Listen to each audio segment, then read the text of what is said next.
తూర్పుగోదావరి జిల్లాలో చైన్ స్నాచర్లు హల్చల్ చేస్తున్నారు. అదును చూసుకుని మహిళల మెడలోని బంగారు ఆభరణాలు తెంచుకుపోతున్నారు. ఒంటరిగా రోడ్డుపై వెళ్తున్న మహిళలను లక్ష్యంగా చేసుకుంటున్నారు. బైక్పై వచ్చి రన్నింగ్లోనే మెడలో చైన్ తెంపుకుని పారిపోతున్నారు. ఉన్నతాధికారులు అలర్ట్ చేసినా కూడా చైన్ స్నాచర్లను పట్టుకోలేకపోయిన ఘటన కొవ్వూరులో జరిగింది. కొవ్వూరు నుంచి బైక్పై గోకవరం వైపు వస్తున్న ఇద్దరు చైన్ స్నాచర్లను పట్టుకోవాలని పోలీసులను ఉన్నతాధికారులు ఆదేశించారు. రోడ్డుపై కాపలా కాసిన 8 మంది పోలీసులు బైక్పై వేగంగా వస్తున్న చైన్ స్నాచర్లను అదుపు చేసి పట్టుకోలేక వదిలేశారు. ఈ ఘటన సీసీ ఫుటేజ్లో రికార్డ్ కావడంతో ఈ వీడియో వైరల్గా మారింది.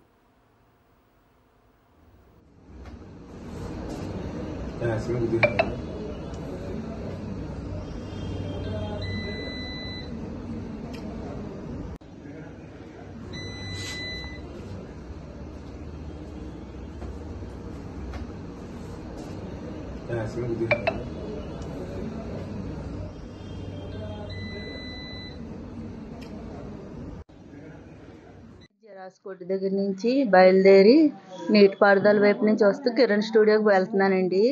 ఈలోగా వెనకాల నుంచి ఇద్దరు అబ్బాయిలు బండి మీద నా చైను నల్లపూసలు లాక్కొని వెళ్తూ మళ్ళా బాబు మళ్ళీ నాకు తాడు నల్లపూసలు 2 చూపెట్టాడండి.